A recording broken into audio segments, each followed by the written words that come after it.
ഞായറാഴ്ച ഞാൻ ഇവിടെ പറയുന്നതായിരുന്നു. ദേശം ഞങ്ങളുടെ ജീവിതത്തെ കുറിച്ച് ടെസ്റ്റിമണി ടീച്ചേഴ്സിന് വളരെ അറിയാം. പക്ഷേ ദൈവാത്മാവ് എൻ്റെ ഉള്ളത്തോട് ഇടപെട്ടു. പ്രാർത്ഥനയുടെ ശക്തിയെ കുറിച്ച് പറയുക. ഞാൻ നിന്റെ ജീവിതത്തിൽ ചെയ്ത ആ പ്രാർത്ഥനയുടെ ശക്തി എന്താണെന്ന് നീ ദൈവസഭയുടെ മുമ്പാകെ പറയുക. ദൈവനാമത്തെ മഹത്വപ്പെടുത്തുക. ആ പ്രാർത്ഥനയുടെ ശക്തി എന്നൊരു വിഷയം മാത്രത്തിൽ നിന്നുകൊണ്ട് കർത്താവ് എൻ്റെ ജീവിതത്തിൽ, പേഴ്സണലി എൻ്റെ ജീവിതത്തിൽ, എൻ്റെ കുടുംബ ജീവിതത്തിൽ, എൻ്റെ ഈ 4 കുഞ്ഞുങ്ങളുടെയും ജീവിതത്തിൽ ദൈവം തൻ്റെ ആ പ്രാർത്ഥനയുടെ ശക്തി എങ്ങനെ വെളിപ്പെടുത്തിയെന്ന് ഹല്ലേലൂയ സ്തോത്രം ചെയ്യുന്നു. കർത്താവിൻ്റെ വചനത്തിൽ നമ്മൾ വായിക്കുന്നു, രണ്ടുപേർ ഭൂമിയിൽ ഐക്യമത്യപ്പെട്ട് എന്ത് വിചാരിച്ചാലും പിതാവിൽ പുത്രൻ മഹത്വപ്പെടേണ്ടതിന് അവൻ ചെയ്തു തരും. നമ്മുടെ പിതാവിൽ പുത്രനെ മഹത്വപ്പെടുത്തുക.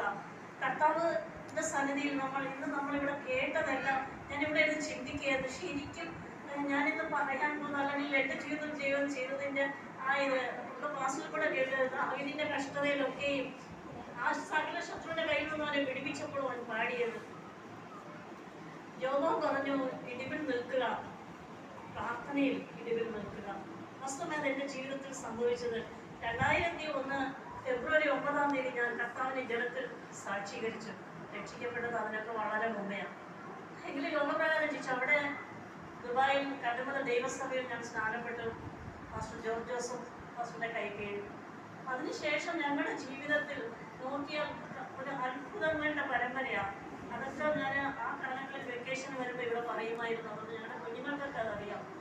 അത്ഭുതങ്ങളുടെ പരമ്പര. അന്ന് തൊട്ട് കർത്താവിന്റെ സന്നിധിയിൽ അനേക രോഗങ്ങൾ എനിക്ക് വന്നു. പക്ഷെ ഞാൻ മനുഷ്യരിൽ ആശ്രയിക്കാതെ ദൈവത്തിൽ മാത്രം ആശ്രയം വെച്ചുകൊണ്ട് മുന്നോട്ട് പോയി. ഹല്ലേലൂയ. അങ്ങനെ ഏകദേശം 8 വർഷക്കാലം അനേക രോഗങ്ങൾ ഞങ്ങളുടെ ചർച്ചിൽ ഇവിടെ ഇവിടെ ഇരിക്കുന്ന കർമ്മ ദൈവസഭയിലെ CBS ആയാലും പാസ്റ്ററായാലും ഒക്കെ ഇന്ന് ജോസഫ് ജീവനോടെ എവിടെ ചോദിച്ചാൽ പറയും. കാരണം വളരെ രോഗാവസ്ഥകളിൽ കൂടെ കടന്നു പോയപ്പോഴും എൻ്റെ ഭർത്താവ് എന്നെ കുറ്റപ്പെടുത്തി, നീ മരുന്നൊന്നും കഴിക്കാതെ, കാരണം എനിക്ക് ജോലിക്ക് പോകണം, 12 മണിക്കൂർ ഡ്യൂട്ടിയൊക്കെയാണ്, വളരെ കഷ്ടപ്പെട്ട ജോലിയാണ്. ഞാൻ രാത്രിയുടെ യാമങ്ങളിൽ എണീറ്റാൽ ബെഡിലിരുന്ന് കരയും, പ്രാർത്ഥിക്കും, കർത്താവേ ഞാൻ നിന്റെ മുഖത്തേക്ക് നോക്കുന്നു. കർത്താവ് ആ രോഗങ്ങളിലൊക്കെ വളരെ കഷ്ടതയുണ്ടെങ്കിലും ദൈവം എന്നെ വിടുവിച്ചു. കാരണം എന്താണെന്ന് വെച്ചാൽ ഞാൻ പ്രാർത്ഥനയുടെ ശക്തിയെക്കുറിച്ച് പറയാനാണ്. എൻ്റെ മാത്രം ഒരു പ്രാർത്ഥനയല്ല, സഭയുടെ ഇടിവിൽ നിന്നുള്ള പ്രാർത്ഥന. ഇവിടുത്തെ സഭ, ദുബായിലെ സഭ, എനിക്ക് ദുബായിലെ ചർച്ചിനെ കുറിച്ച് ഒരിക്കലും പറയാതിരിക്കാൻ കഴിയും. കാരണം ആ യൂണിറ്റി, ആ ദൈവമക്കളുടെ ഒത്തൊരുമയുള്ള ഒരു പ്രാർത്ഥനയുടെ ബലത്തിൽ അങ്ങനെ കടന്നുപോയി. 2009 ഒക്ടോബർ മാസം എന്നെ സംബന്ധിച്ചിടത്തോളം ഞാൻ ഈ ഡ്യൂട്ടി സമയത്ത് മിക്കവാറും ഫാസ്റ്റിംഗ് ഒക്കെ എടുക്കുന്നത് സമയങ്ങളിൽ കിട്ടുന്ന സമയത്ത് പോയി എവിടെയെങ്കിലും കിട്ടുന്ന ഒരു സ്ഥലത്ത് പോയി എൻ്റെ കയ്യിൽ ബൈബിൾ ഉണ്ടാകും എന്ന് പ്രാർത്ഥിക്കും. അപ്പോൾ ഈ ഒക്ടോബർ മാസം 2009 ഒക്ടോബർ മാസം മൊത്തം വളരെ എൻ്റെ രോഗാവസ്ഥ വളരെ മോശമായി കൊണ്ടിരുന്നു. മരുന്നെടുക്കുന്നില്ല. എൻ്റെ ശരീരം മുഖമൊക്കെ നീലിക്കാൻ തുടങ്ങി. എൻ്റെ കൊളീജിയസിന് എന്നെ കാണുമ്പോൾ ഭയമായി തുടങ്ങി. കാരണം അവർക്കും അറിയാം ഞാൻ മെഡിസിനൊന്നും എടുത്തിട്ടില്ല എന്നുള്ള കാര്യം. എൻ്റെ സുപ്പീരിയേഴ്സ് ഒക്കെ പറയുമായിരുന്നു, അങ്ങനെ ഞാൻ പോയിരുന്ന കാര്യം. അങ്ങനെ ഞാൻ ഒരു ദിവസം ആ ഒക്ടോബർ മാസം 2009 ഞാൻ ഒരിടത്ത് പോയിരുന്ന ഓഫീസിൻ്റെ ഒരു സ്ഥലത്ത് പോയിരുന്ന കർത്താവിനോട് പ്രാർത്ഥിച്ച് കഴിഞ്ഞപ്പോൾ ദൈവം ഒരു വിഷ്ണു പോലെ നമ്മളിന്ന് പാസ്പോർട്ട് എല്ലാത്തിൻ്റെയും ഇത് മൊബൈലിലാണോ TV എന്നൊക്കെ പറയുന്ന പോലെ ആ സ്ക്രീൻ നമ്മൾ സിനിമ കാണുന്ന പോലെ ആ സ്ക്രീനിൽ ക്രിസ്തു താല്പര്യം താൻ അനുഭവിച്ച ആ സകലത്തെയും എന്നെ കാണിച്ചു. ആ ശരീരം ഒഴുകുന്നത് എന്നെ കാണിച്ചു. ഞാൻ പ്രാർത്ഥിച്ച് കണ്ണടച്ച് പ്രാർത്ഥിച്ചുകൊണ്ടിരിക്കുക ഉപവാസത്തിന് കാണിച്ചു. അന്ന് ദൈവം ആ ഇതിൽ കൂടെ എനിക്ക് സത്യം വചനം എവിടെ കിടക്കുന്നത് പോലെ അന്ന് എനിക്കറിയത്തില്ലായിരുന്നു. ദൈവം എന്നോട് വചനത്തിൽ കൂടെ ഇങ്ങനെ സംസാരിച്ചു. 43-ാം യേശയ്യാ പ്രവചനം 43 അതിന്റെ തുടക്കം തൊട്ടേ എന്നോട് ഇങ്ങനെ ദൈവം സംസാരിച്ചെങ്കിലും എന്നെ ഏറ്റവും കൂടുതൽ അതിൽ എന്നോട് എന്നെ ചെയ്ത് ദൈവം സംസാരിച്ചത്, നീ എനിക്ക് വിലയേറിയവനും മാന്യനുമായി, ഞാൻ നിന്നെ സ്നേഹിച്ചിരിക്കാൻ ഞാൻ നിനക്ക് പകരം മനുഷ്യരെയും നിന്റെ ജീവന് പകരം ജാതികളെയും കൊടുത്തു. സത്യമായി എനിക്ക് അതെന്താണെന്ന് മനസ്സിലായില്ല. ദൈവാത്മാവ് എന്നോട് സംസാരിക്കുന്നത് ഞാൻ വ്യക്തമായി കേൾക്കുന്നുണ്ടായിരുന്നു. ആ മാസം ആ ദിവസങ്ങളിൽ വളരെ ക്ഷീണാവസ്ഥയിൽപ്പെടെ പോയി ജോലി സ്ഥലത്തൊക്കെ എന്നെ വഴക്ക് പറഞ്ഞ പ്രശ്നങ്ങളായി. ഞാനൊന്നും പറയാൻ പോകത്തില്ല. എനിവേ ഒരു അൺകോൺഷ്യസ് എന്ന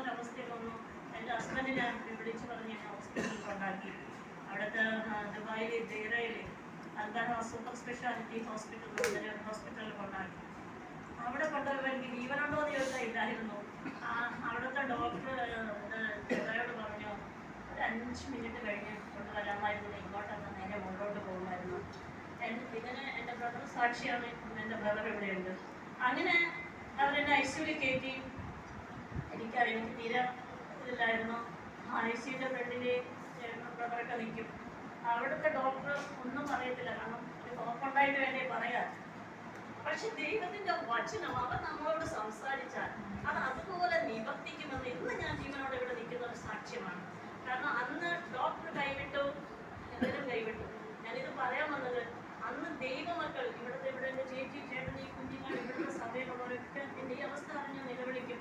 അവിടെ ഞങ്ങളുടെ സഭ, അവിടുത്തെ ആ സഭയുടെ സഹോദരിമാരായാലും സഹോദരന്മാരായാലും കുറെ യങ്സ്റ്റേഴ്സ് ഒക്കെ ഉണ്ട്.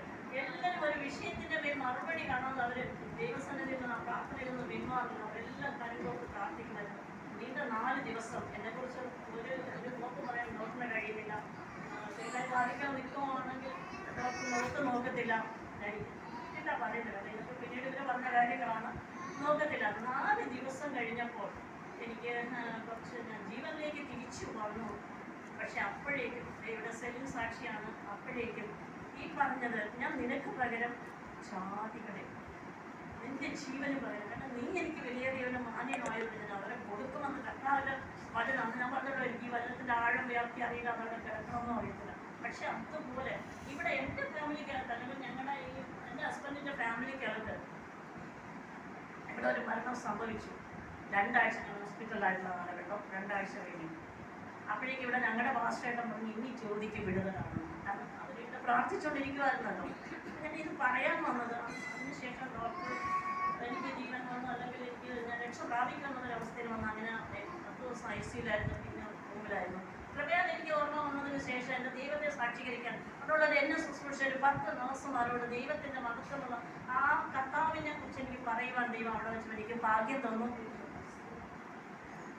അങ്ങനെ എൻ്റെ ജീവന്, കാരണം ഞാനിത് പറഞ്ഞത് ആ പ്രാർത്ഥനയുടെ ശക്തി, യൂണിറ്റി ആയിട്ട് ഈ സഭ ശ്രദ്ധയോടെ പ്രാർത്ഥിച്ചപ്പോൾ ഈ നശിച്ചു അല്ലെങ്കിൽ പോയ ജീവനെ ശവക്കുഴിയിൽ കൊണ്ടുവയ്ക്കേണ്ടതിനെ ജീവൻ തന്ന് തിരിച്ചു നിർത്തി ഇന്ന് നിങ്ങളുടെ മുന്നിൽ ഒരു സാക്ഷിയാക്കി ദൈവം നിർത്തിയതെന്ന് പറഞ്ഞാൽ ആ പ്രാർത്ഥനയുടെ ശക്തിയാണ്. ഞാൻ അതിനെക്കുറിച്ച് മാത്രം പറയാൻ വന്നതാണ്. പ്രാർത്ഥനയുടെ ശക്തി നമ്മൾ ഏതൊരു വിഷയത്തിന്മേലും ഒരുമനപ്പെട്ട്, കാരണം അതിപ്പോൾ ഞങ്ങൾ 2 പേരും സാക്ഷികളുണ്ട്, സഭ മൊത്തം. കാരണം അതുമല്ല, ഞങ്ങളുടെ കുഞ്ഞുങ്ങളുടെ വിഷയത്തിൽ ഞങ്ങൾ 2016 മെയ് 1-ാം തീയതി ഞങ്ങൾ ജോലിയെല്ലാം കഴിഞ്ഞ് ഈ ദേശത്ത് വന്നു. 9 വർഷം കഴിഞ്ഞു. ഈ 4 കുഞ്ഞുങ്ങളുടെ വിഷയത്തിൽ വളരെ ഭാരപ്പെട്ടു. എന്നൊക്കെ ഇവിടെ എല്ലാവരും സാക്ഷികളാണല്ലോ. പക്ഷെ ആ പ്രാർത്ഥനയിൽ നമ്മൾ ചിന്തിക്കുമ്പോൾ നമുക്കാരും ഇപ്പം ഇവിടെ നേരത്തെ സയൻസസ് പറഞ്ഞതുപോലെ നമ്മൾ മനുഷ്യരോട് പറഞ്ഞാൽ, പക്ഷേ അവിടെ എന്നെ ദൈവം അന്ന് എന്നെ പഠിപ്പിച്ചത് നമ്മൾ എങ്ങനെ 8-ാം അധ്യായത്തിൽ നമ്മൾ ഒറ്റയ്ക്കാണെന്ന് നമ്മൾ ചിന്തിക്കുന്നു. നമുക്ക് വേണ്ടി പ്രാർത്ഥിക്കാൻ ആരും കുഞ്ഞുങ്ങളുടെ വിഷയത്തിൽ വളരെ നിരക്കുന്ന സമയങ്ങളിൽ കർത്താവ് എന്ത് അപ്പം ദൈവം എന്നോട് പറഞ്ഞതാണ്. നമ്മൾ വിലക്കിന് കഴിഞ്ഞാൽ 8-ാം അധ്യായത്തിൽ പറയുന്നു, ആത്മാവ് തന്നെ നമ്മൾ വിലക്കിലാണ്. നമ്മൾ ചിന്തിക്കുന്നത് നമുക്ക് ആരുമില്ല, പക്ഷെ ബലഹീനതയ്ക്ക് തുറന്നിരിക്കുന്ന പരിശുദ്ധാത്മാവ് ആത്മാവ് തന്നെ ഉച്ചരിച്ചു വിടാത്ത ഞരക്കങ്ങളാണ് നമുക്ക് വേണ്ടി പക്ഷപാതം ചെയ്യുന്നത്. അപ്പം നമ്മൾ ഒറ്റയ്ക്കാണ്, നമുക്ക് വേണ്ടി പ്രാർത്ഥിക്കുവാൻ സമയമുണ്ട് എല്ലാം. പക്ഷെ ചില സന്ദർഭങ്ങൾ നമ്മൾ ഒറ്റപ്പെട്ടു പോയി ഞാൻ കർത്താവ് എന്ത് ചെയ്യണമെന്നറിയാതെ രാത്രിയുടെ യാമങ്ങളിൽ ദൈവസന്നിധിയിൽ കഴിഞ്ഞപ്പോൾ കർത്താവ് എന്നെ ബലപ്പെടുത്തി അങ്ങനെ നമുക്ക് വേണ്ടി പക്ഷപാതം ചെയ്യുന്ന. കാരണം അതുകൊണ്ടാണ് നമ്മൾ 2 പേരായിരിക്കുന്നത്. നമുക്ക് വേണ്ടി ആത്മാവ് നമ്മുടെ കൂടെ ഐക്യതയോടെ പ്രാർത്ഥിക്കുന്നു. ആ പ്രാർത്ഥനയുടെ ശക്തി. പിന്നെ എൻ്റെ ചേട്ടൻ ഇവിടെ ജീവനോടെ ഇരിക്കുന്നു. 2019 മെയ് മാസം 11-ാം തീയതി ചേട്ടന് സ്ട്രോക്ക് വന്നു. പക്ഷെ ഞങ്ങൾ ഹോസ്പിറ്റലിൽ കൊണ്ടുപോയത് 13-ാം തീയതി. അന്ന് ഡോക്ടറിൻ്റെ സ്ട്രോക്ക് വന്ന് 2 ദിവസം എങ്ങനെ ഈ അച്ഛൻ നിന്നു വന്ന്. അന്ന് 3-4 ഡോക്ടർമാരെല്ലാം പ്രത്യേകമായ റൂമിൽ വിളിച്ചോണ്ട് പോയി പറഞ്ഞു, പ്രതീക്ഷിക്കേണ്ട, അങ്ങനെ ഇങ്ങനെ കുറേ പറഞ്ഞു. ഞാൻ ഒന്നും വേണ്ടില്ല. പക്ഷെ അവിടെ നിന്നിട്ട് ഞാൻ ആ ഡോക്ടേഴ്സിനോട് തിരിച്ചു പറഞ്ഞു, ഞാൻ സേവിക്കുന്നത്, ഞാൻ പ്രാർത്ഥിക്കുന്നത്, ജീവിക്കുന്നൊരു ദൈവത്തോടാണ്. എനിക്ക് വേണ്ടി പ്രാർത്ഥിക്കാൻ ലോകത്തിൻ്റെ നാനാഭാഗങ്ങളിൽ അനേക ദൈവമക്കൾ ഞങ്ങൾക്ക് വേണ്ടി പ്രാർത്ഥിക്കുന്നുണ്ട്. എനിക്ക് പറഞ്ഞു, എനിക്ക് 2 ആഴ്ച ഹോസ്പിറ്റലിൽ കിടന്നു. ദൈവം ആരോഗ്യത്തോടെ ജീവനോടെ എഴുന്നേൽപ്പിച്ചു. ഇതേ ഡോക്ടേഴ്സ് അടുത്ത റിവ്യൂവിന് ഞങ്ങൾ പോയപ്പോൾ 2019 അടുത്ത റിവ്യൂവിന് ഞങ്ങൾ പോയപ്പോൾ എന്നെ വിളിപ്പിച്ചു, ചേട്ടായുടെ ഫ്രണ്ട് ഇരുന്ന് പറഞ്ഞു, ഇറ്റ്സ് മിറക്കിൾ, കാരണം ഇത് ദൈവം, ഞങ്ങളുടെ കഴിവല്ല, ഈ അപ്പച്ചൻ ഇന്ന് ജീവിച്ചിരിക്കുന്നത് ദൈവത്തിന്റെ വലിയ അത്ഭുതമാണ്. ആ കർത്താവിന്റെ അത്ഭുത ശക്തി, പ്രാർത്ഥനയുടെ ശക്തിയെ കുറിച്ചാണ് ഞാൻ പറയുന്നത്. അടുത്ത് സംഭവിച്ചത്, ഇതിനിടയ്ക്ക് ഞങ്ങളുടെ 4 കുഞ്ഞുങ്ങളുടെയും വിവാഹം നടക്കുന്നു. 2019 മുമ്പ് 2 പേരുടെ നടന്നു, 2019 ശേഷമുള്ള 2 പേരുടെ. അവസാനം 2023-ലും ഞങ്ങൾക്ക് ചെറിയ പനി വന്നു, വല്ലാത്ത അസ്വസ്ഥതയായി ഞങ്ങൾ ഹോസ്പിറ്റലിൽ കൊണ്ടുപോയപ്പോൾ അവരെ റെക്കഗ്നൈസ് ചെയ്ത് എലിപ്പനിയാണ്. വളരെ സീരിയസ് സ്റ്റേജിലൊക്കെ ഇങ്ങനെ കടന്നുപോയി. ഡോക്ടേഴ്സ് പറഞ്ഞ് എന്താണെന്ന് പറയാൻ, എനിവേ അവിടെ 2 ആഴ്ച കടന്ന് തിരിച്ചു വന്ന് അടുത്ത റിവ്യൂവിലും പോയപ്പോഴേക്കും ഒരു ലേഡി ഡോക്ടർ ഞങ്ങളോട് പറയുമായിരുന്നു, നിങ്ങളടുത്ത് ദൈവത്തിൻ്റെ വലിയൊരു കരുണയുണ്ട്. ക്രിസ്ത്യനാണോ ആണോ ആവുന്ന എനിക്കറിയില്ല, പക്ഷെ നിങ്ങളടുത്ത് ദൈവത്തിൻ്റെ കരുണയാണ്. ഈ ഒരു അവസ്ഥയിൽ ഇത്രയും സീരിയസ് ആ ഇന്റേണൽ ഓർഗൻസ് ഒക്കെ തന്നെ ഇങ്ങനെയുള്ളൊരു വിഷയങ്ങളായിട്ട് പോകുന്നുണ്ട്. ഈ ഒരു അവസ്ഥയിൽ ഈ ഒരു ഇത് വന്നിട്ട്, കാരണം പ്ലേറ്റ് കൗണ്ട് 35,000. അതുപോലെ അവസ്ഥകളൊക്കെ ഈ ഒരു അവസ്ഥയിൽ ഒരിക്കലും തിരിച്ച് ജീവനോടെ കിട്ടത്തില്ല. കിട്ടിയാൽ തന്നെയും കിഡ്നിയോടെ അടിച്ചു പോകും, പ്രശ്നങ്ങളാകും, അങ്ങനെയുള്ളൊരവസ്ഥയിൽ എത്തുന്നുള്ളൂ. പക്ഷെ നിങ്ങളോട് ദൈവത്തിൻ്റെ ഒരു കരുണയുള്ളത് കൊണ്ടാണ് ഇനി ഈ അച്ഛൻ ജീവിച്ചിരിക്കുന്നത്. സത്യം പറഞ്ഞാൽ എനിക്കറിയാം, നമ്മുടെ സഭ അതുപോലെ ഒത്തൊരുമിച്ച് ആ വിഷയങ്ങൾക്ക് വേണ്ടി പ്രാർത്ഥിച്ചു.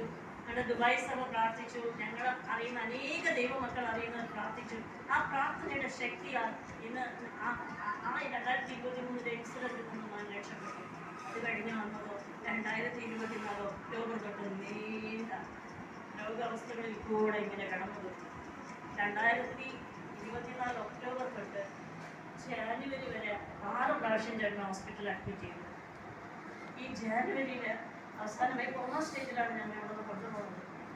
ഡോക്ടർ അവിടേക്ക് HB ഇവിടെ ചൈനി ചേട്ടൻ ബോധയില്ലല്ലോ, ഞാനിങ്ങനെ നോക്കിയിട്ടാണോ അയ്യോ നിലവിളിച്ചുകൊണ്ട് പോയി. ഞാൻ കർത്താനോട് പറഞ്ഞു, എനിക്ക് ഇതിന് കഴിയത്തില്ല, എനിക്ക് നന്നായിട്ട് അറിയാം, ഞാൻ പെട്ടെന്ന് തളർന്നു പോകും. എന്നാലും ദൈവം എൻ്റെ അച്ഛനെ അനേക ദൈവമൊക്കെ ഉണ്ട്. ഞാൻ ഇന്ന് പറയുന്നതാണ് ദൈവത്തിന് കൂട്ടായ്മയുടെ പ്രാർത്ഥനയുടെ ശക്തി. ഒരു മനസ്സോടെ ഒരു വിഷയത്തിന്മേൽ ഒരു മനസ്സോടെ നമ്മൾ പ്രാർത്ഥിച്ചാൽ ആ ദൈവത്തിന്റെ വലിയ ശക്തി, കർത്താവിന്റെ ശക്തി ഇറങ്ങും. ദൈവം നിശ്ചയമായി പ്രവർത്തിക്കും. അത് കൊണ്ടുപോകുമ്പോൾ ജ്യോതിഷ് പാസ്റ്റർ ഉണ്ടായിരുന്നു. പാസ്റ്റർ ആംബുലൻസിൽ കയറി, എൻ്റെ ആംബുലൻസിൽ ഞാൻ കയറിയ രക്ഷിതാവസ്ഥ പാസ്റ്റർ അറിയാം. കാരണം എനിവേ അവിടെ കൊണ്ടുപോയപ്പോൾ HB 4 ഒന്നുമില്ല. അവർ നേരെ ഹോസ്പിറ്റലിൽ ICU കയറ്റി, പിന്നെ വെന്റിലേറ്ററിൽ കയറ്റുന്ന അവസ്ഥയിലോട്ട് എത്തി. എൻ്റെ പാസ്റ്ററും ഒക്കെ സാക്ഷികളാണ്. ഞാനിത് പറയുന്നത് എനിക്കറിയാമെല്ലാം ഞങ്ങൾ പറഞ്ഞിട്ട് ഏകദേശം ഇവിടെ പറഞ്ഞിട്ടുള്ളതാണെങ്കിലും ആ കൂട്ടായ്മ നമ്മൾ നാളെ ഓരോ വിഷയത്തിലും, കാരണം ഞങ്ങൾ 2 പേരും ജീവിക്കുന്ന ദൈവത്തിന്, ആ ദൈവത്തിന് മഹത്വപ്പെടാൻ, പിതാവിൽ പുത്രൻ മഹത്വപ്പെടേണ്ടതിനാണ്. ആ പിതാവിൽ പുത്രൻ മഹത്വപ്പെടുവാൻ ഞങ്ങൾ ദൈവത്തിന്റെ മഹത്വമുള്ള സാക്ഷികളായി തന്നെയാണ് ജീവനോടെ നിങ്ങളുടെ മുമ്പിൽ നിൽക്കുന്നത്. ഞങ്ങളുടെ 4 കുഞ്ഞുങ്ങളുടെയും ഓരോ വിഷയങ്ങളിലും, അവരുടെ വിവാഹം മാത്രമല്ല, അവരുടെ തലമുറകളുടെ വിഷയങ്ങളിലും ആ സഭ അല്ലെങ്കിൽ ആ ദൈവമക്കൾ ഒത്തൊരുമിച്ച് പ്രാർത്ഥിച്ചപ്പോൾ കിട്ടിയ വിടുതലുകൾ ജോലങ്ങളുടെ 4 വരെയാണെങ്കിലും പാടിയപ്പോൾ എൻ്റെ ദൈവത്തെ ഞാൻ സ്തുതിച്ചു പോയി. കാരണം അവൾ പാടാൻ വേറൊരു പാട്ടാണ് അവൾ പറഞ്ഞതെങ്കിലും, പക്ഷെ അവളുടെ നാവിൽ കൂടെ ദൈവം അവളുടെ ജീവിതത്തിൽ ചെയ്ത നന്ദിയെക്കുറിച്ച് പാടുവാൻ ദൈവം സഹായിച്ചു. അതൊക്കെ ദൈവത്തിന്റെ മഹാ അത്ഭുതങ്ങൾ എന്നുള്ളതാണ്. എന്നാ പറയാനാ, കർത്താവിന്റെ ആ മഹത്വം മറ്റൊരുത്തരും അവൻ വിട്ടുകൊടുത്തിട്ടില്ല. കാരണം നമ്മളാണ് അവനെ സ്തുതിക്കേണ്ടത്. ജോമോനിൽ കൂടെ കേൾപ്പിച്ചതുപോലെ നമ്മുടെ മണവാട്ടിസിനെ മറ്റുള്ളവർക്ക് വേണ്ടി ഇടിവിൽ നിന്ന് പ്രാർത്ഥിക്കുവാൻ, നമ്മുടെ ശരീരത്തിന്റെ മറ്റ് അവയവങ്ങൾക്ക് വേണ്ടി ഇടിവിൽ നിന്ന് പ്രാർത്ഥിക്കുവാൻ ദൈവം നമ്മളെയാണ് തിരഞ്ഞെടുത്തിരിക്കുന്നത്. നിങ്ങളെല്ലാവരും പ്രാർത്ഥിച്ചതിനെതിരാണ് ഞാനും ചേട്ടനും ഇവിടെ ജീവനോടെ നിൽക്കുന്നത്. ഞങ്ങളുടെ കുഞ്ഞുങ്ങളുടെ തലമുറകൾ ഹല്ലേലൂയ ഇവിടെ ഞങ്ങൾക്ക് കാണുവാൻ അതിൻ്റെ ഭാഗ്യം തന്നത്. കാരണം ഇന്നലെ ജെൻസൺ സാക്ഷ്യം പറഞ്ഞപ്പോൾ പറഞ്ഞു, കഴിഞ്ഞ 6 വർഷക്കാലമായിട്ട് പാനലുകളുടെ ദൈവമായിട്ടൊരു കണക്ഷനില്ല. വാസ്തവമാണ്.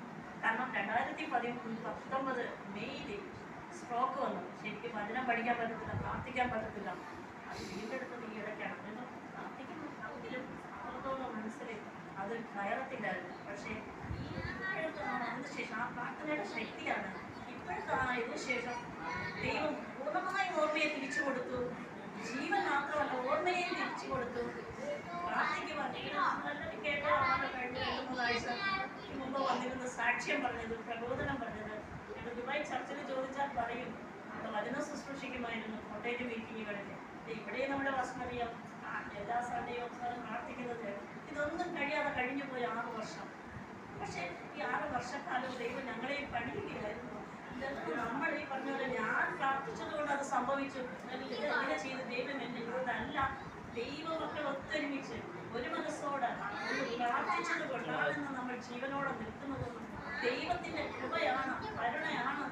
പലരും ഈ 2025 ഇപ്പം ഞങ്ങൾ ട്രീറ്റ് ചെയ്യുന്ന കിഡ്നി ഡോക്ടർ നയന കഴിഞ്ഞ 3 റിവ്യൂവിന് മുമ്പ് പോയപ്പോൾ ഡോക്ടർ നയന ചേട്ടൻ്റെ മുഖത്ത് നോക്കി പറഞ്ഞു, സാർ ഇങ്ങനെ ജീവനോടെ എൻ്റെ മുന്നിൽ ഇരിക്കുമെന്ന് ഞാൻ പ്രതീക്ഷിച്ചില്ല, കൈവിട്ട് പോയതാണ്. ഞാൻ ഇന്ന് വളരെ സന്തോഷിക്കുന്നു. ദൈവത്തിൻ്റെ അത്ഭുതമെന്നല്ല, മക്കൾ അത്ഭുതമെന്ന് പറയുമെന്നൊരു എൻ്റെ ഡോക്ടർ ദൈവത്തെ സാക്ഷീകരിച്ചു. എങ്കിലും സത്യം പറഞ്ഞാൽ അവിടെയൊക്കെ ഒരുപാട് പേരുടെ സാക്ഷികളാണ്.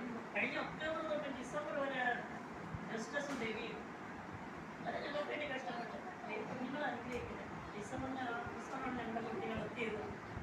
ഞാൻ പറയുന്നത് ദൈവമക്കളെ, നമ്മുടെ സഭയിലാണ് നമ്മുടെ ആർക്കുണ്ട് ഒരു അവയവത്തിന് ഒരു വിഷയം വന്നാൽ നമ്മൾ ഒത്തൊരുമിച്ച് ഒരേ മനസ്സോടെ ഏറ്റെടുത്ത് പ്രാർത്ഥിച്ചാൽ നിശ്ചയമായിട്ടും അതിന് വിടുതലുണ്ട്. ഇതിന് അടുത്തൊരിതാണ്, ഞങ്ങൾ രാവിലെ പ്രഭാത പ്രാർത്ഥനയ്ക്ക് കൂടി വരുന്ന കുറേ സഹോദരിമാരുണ്ട്. പ്രഭാത പ്രാർത്ഥന വളരെ സത്യം പറഞ്ഞാൽ ഞാൻ ആരെയും കണ്ടില്ല. ആകെ എനിക്കത് അറിയാവുന്ന എന്തുകൊണ്ട് പേര് ആരാധിച്ച ഒരു കുഞ്ഞുമോളാക്കി, പിന്നെ ഒരു വിഷമമ്മയെ അറിയാറ്റുള്ളൂ. പക്ഷെ ബാക്കിയാരെ എനിക്കറിയത്തില്ലെങ്കിലും അവരെല്ലാം ഞങ്ങൾ കയറിയാലും ഇല്ലെങ്കിലും എനിക്കറിയാം, അവരെന്തെങ്കിലും ഈ വിഷയങ്ങൾ ഏറ്റെടുത്ത് പ്രാർത്ഥിക്കും. രാജംബ്രതം ജ്യോതിഷം നമ്മുടെ പ്രാർത്ഥനയിൽ ഉൾപ്പെടാത്ത ദിവസം വരുമെന്ന് എനിക്കറിയത്തില്ല. പക്ഷെ ആ പ്രാർത്ഥന സത്യം പറഞ്ഞാൽ ഞങ്ങളുടെ ജീവിതത്തിന് വളരെ കോട്ടയാണ്. പ്രാർത്ഥനയ്ക്ക് ശക്തിയുണ്ടെന്ന് വ്യക്തമായിട്ട് ഞങ്ങൾ ഇന്ന് ജീവനോടെ നിൽക്കുന്നത് ആ പ്രാർത്ഥനയുടെ ബലത്തിലാണ്. പറയാൻ ഒത്തിരി ഉണ്ട് ഞങ്ങളുടെ ജീവിതത്തിൽ. എങ്കിലും ദൈവം ആ പ്രാർത്ഥനയുടെ ഫലമായി ഞങ്ങളുടെ ജീവനോടെ നിർത്തി. ദൈവമക്കളെ, ഏത് വിഷയം ഏർപ്പെട്ടാലും നമ്മൾ ഒത്തൊരുമയോടെ പ്രാർത്ഥിച്ചാൽ അതിന് നിശ്ചയമായിട്ടും നമുക്കല്ല മഹത്വം, നമുക്കല്ല അതിൻ്റെ ക്രെഡിറ്റ് തമ്പുരാൻ. അതേ കർത്താവായ യേശു ക്രിസ്തു മഹത്വം കൊടുക്കാം. പിതാവായ ദൈവത്തിന് മഹത്വം കൊടുക്കണം. പരിശുദ്ധനാണെന്ന് നമ്മൾ പാടിയല്ലോ. ആ പരിശുദ്ധിയിൽ ജീവിക്കുവാൻ, ആ വിശുദ്ധിയിൽ ജീവിക്കാൻ നമ്മളെ ഒരുക്കാമെന്ന് പറഞ്ഞുകൊണ്ട്